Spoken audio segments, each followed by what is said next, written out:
Do you believe, brothers and sisters? Do you believe in the power of happiness?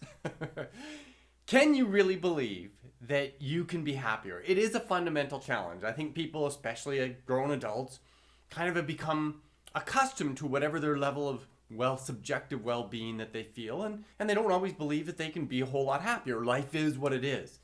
And yet that's frustrating a little bit, because if you know the science of happiness, we know that people as individuals get a lot more success from their lives when they're filled with positive emotions. They get better careers, better health, better relationships. They're even smarter. There's all kinds of really good bona fide science showing happiness leads to success. And the same principles apply perfectly well to organizations. Great studies, meta-studies, so there's studies of studies, demonstrate that organizations that attempt to create more positive affect, that is more positive emotions, less anger, more job satisfaction, more engagement, those organizations that are successful in doing that get bottom line results, more productivity, more profitability, and it's through things like improved customer service, more engagement amongst the staff, more trust, less sick time, all kinds of things. So happiness leads to success, both personally, professionally, and organizationally. But do we believe that we, or my organization, can get more happiness? Well, that's a fundamental question. And today, I have 6 priceless, life-changing tips to bring more happiness and more success into your life. So stay tuned.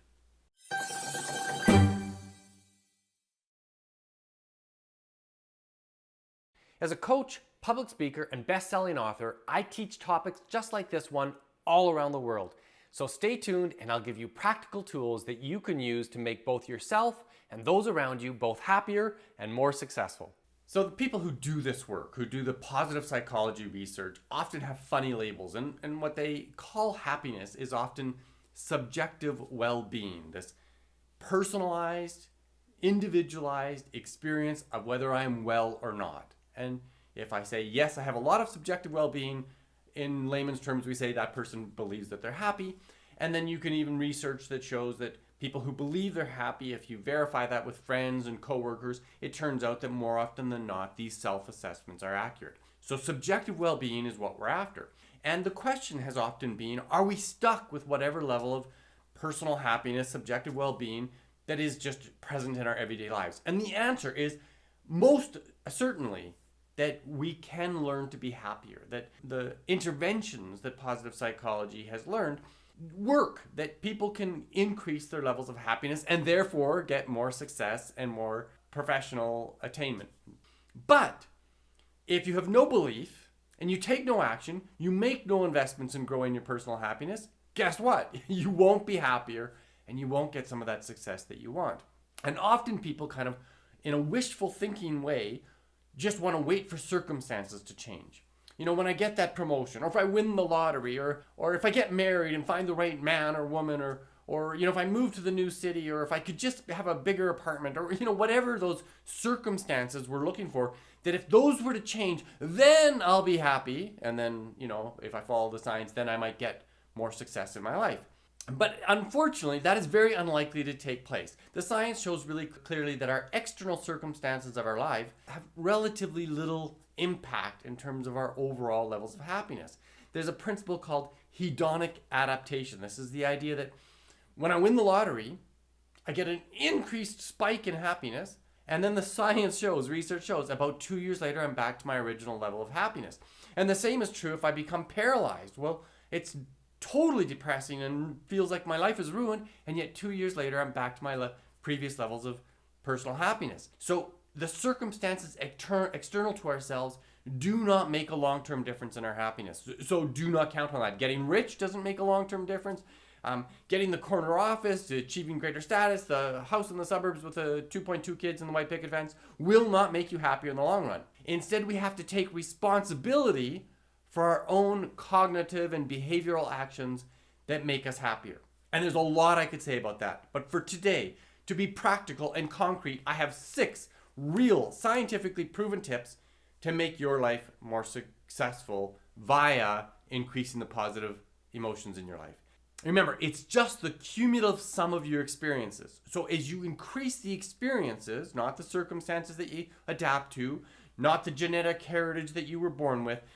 Both of those things make a difference. But the biggest one that's within your control that makes a real difference is your behaviors to accumulate the right kinds of experiences where positive feelings are accrued.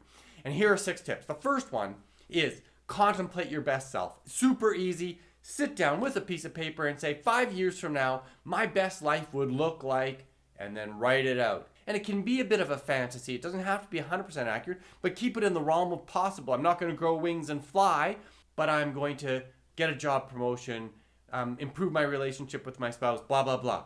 Contemplate your best life. Second tip, cultivate gratitude. I've taught this technique over and over again. It's one of the best techniques proven by science.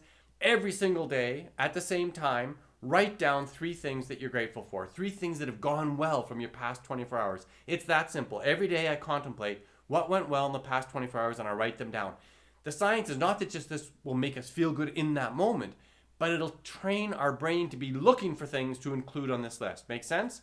That's neuroplasticity at work. 3, be kind. There's great science behind altruism, how there's an evolutionary basis. I'm not going to explain it today why altruism probably makes us happy, even though we do something for somebody else and there's not necessarily an immediate payback, but it makes us feel good. So be kind. 4, reminisce on happy life events, past events that made you happy.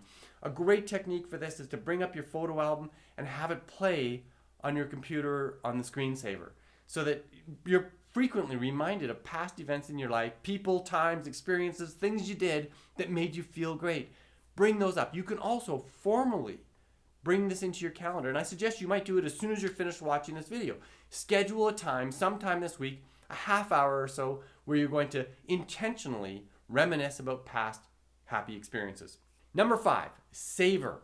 Take time to enjoy the pleasurable experiences when they're taking place. And associated with this one is have a mindfulness practice. Learn to quiet the brain and experience more of the now. And when you do that, even the bite of your sandwich that may be particularly flavorful, if you can savor that for a moment and be truly mindful instead of worrying about the thing you need to do after lunch, you may get a lot more pleasure and happiness in your life on the day-to-day basis, because most of our nows are pretty good in our life. Look around in your own life right now and say, hey, objectively, how's my life? In this very, very moment, probably it's okay. Number 6 is make sure you use your strengths. It's a huge bit of science that's done on this idea that when we're working in areas that we know we're good at, for me, I'm a good strategic thinker, or I spend a lot of time coming up with new ideas. Spending time in those areas of strengths for me makes me happy. One good tool for this, if you don't know your own strengths, is that you can get Gallup Strengths Finder 2.0. It's an online assessment. It costs $20. It's very accurate and it's fun to learn about yourself that way. And then use these strengths that you will learn that you actually have and can articulate. And finally, I have a 7th bonus tip. And that's get exercise. It doesn't mean get fit. It doesn't put some pressure on you to look somehow differently. It just means that there's a ton of science that demonstrates that we feel good when our bodies are active. We're meant to move, and there's this huge body-mind relationship. Get some movement every single day. And all of these tips I've just given have a workplace application. We can get exercise at work and encourage our employees. Hey, you could be a sign on the elevator saying, have you taken the stairs? Do it today. There could be contemplating past happy experiences where we reminisce with our teams. We send out newsletters about our successes.